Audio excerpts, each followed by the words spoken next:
So, what if I told you that the greatest content strategist of all time wasn't some modern day marketing guru, but a playwright who died over 400 years ago? Yeah, today we're cracking open a timeless playbook for grabbing and holding attention, and it comes straight from the mind of William Shakespeare himself. This line, from Henry V, "This is our starting point." Think of it as our prologue. It's basically Shakespeare telling his audience, hey, meet me halfway. Use your imagination, let's build this world together. And honestly, isn't that the perfect way for any creator to think about building a world for their audience today? So, how do we actually do this? Well, we're calling it the Bardic Blueprint, and we're going to deconstruct Shakespeare's master techniques. We're talking his content pillars, his narrative engine, and even his personal branding to show you exactly how they create a killer strategy for any modern creator. All right, let's dive into the first part of this blueprint. The first question is always, what do I even talk about? You know, Shakespeare didn't just write about random stuff. He absolutely mastered 4 core content pillars that tap directly into the human experience. These were his niches. And here they are: the game of power, the battle of love, the wisdom of the outsider, and our obsession with the unknown. These 4 themes are totally timeless because, well, they're fundamentally human. They're wired into who we are. So let's break them down one by one. First up, our first pillar, power. In Shakespeare's world, you don't just have authority, you have to perform it. This quote is such a brilliant reminder that for anyone, leaders, politicians, even brands, what you do speaks so much louder than what you say. It is all about the public performance of power. This whole niche is about strategy, ambition, and manipulation. I mean, just think of Richard III, who brilliantly used drunken prophecies, libels, and dreams to totally orchestrate his rival's downfall. For a modern creator, this is your sweet spot for analyzing things like corporate takedowns, wild political campaigns, or the PR wars between celebrities. It's a masterclass in narrative warfare. Okay, pillar number 2, romance.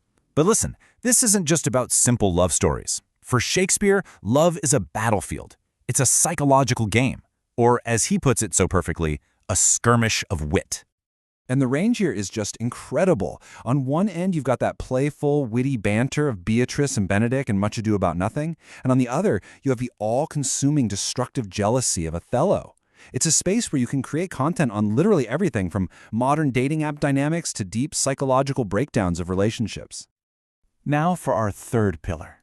This one introduces one of the most unique characters in all of literature, the Fool. The thing is, the Fool isn't foolish at all. He's actually a master of language who uses his low-status persona as a shield so he can say what nobody else dares to. This is the ultimate niche for social commentary. The Fool's persona lets you explore these really deep philosophical ideas with a cynical, witty edge, turning complex truths into pure entertainment. He sees the whole world as a universal theater and has zero problems calling out the bad actors on stage. And finally, we head into the darkness. The fourth pillar taps right into our primal fears and our fascination with the supernatural. In Shakespeare's tragedies, it feels like the universe itself is mirroring the chaos of the human world. This is where you get to analyze omens, visions, prophecies, all that good stuff. Just think about the modern appeal of true crime, paranormal deep dives, or even conspiracy theories. This niche lets you explore our deepest anxieties, creating content that is thrilling, mysterious, and absolutely unforgettable. So, we've got our what, we have our topics. Now let's talk about the how, because a great idea is pretty much nothing without a powerful delivery. And Shakespeare's rhetorical engine is what turns good ideas into legendary art. Forget just having an intro and an outro. Shakespeare used a formal prologue to invite the audience in and set the rules of engagement. And then at the very end, an epilogue, where a character would literally step forward and ask for applause. That is such a powerful way to frame your content and build a real, direct relationship with your audience. Let's be real. Language matters. A lot. And Shakespeare basically weaponized it with what we can call highborn words. Put simply, this is just using elevated, metaphorical language to make your ideas feel bigger and more important. For example, he wouldn't just say thinking. He'd use these vivid anatomical metaphors and describe thought as happening in the ventricle of memory. This isn't just about sounding fancy. It's a technique to make abstract ideas feel real and profound. And this brings us to one of his most powerful tools ever, the soliloquy. This is the ultimate direct-to-camera moment. It's the original breaking the fourth wall. It's that moment where a character shares their secret mischiefs and inner thoughts only with us, the audience. For a modern creator, this is how you build an insane level of trust and intimacy. You're letting your audience in on the secret. Okay, so we've got our content pillars and our script structure. The final piece of the puzzle is the brand, your unique persona, and the titles that make your work instantly recognizable. This is all about making your voice completely unmistakable. Shakespeare was a total master of changing his tone.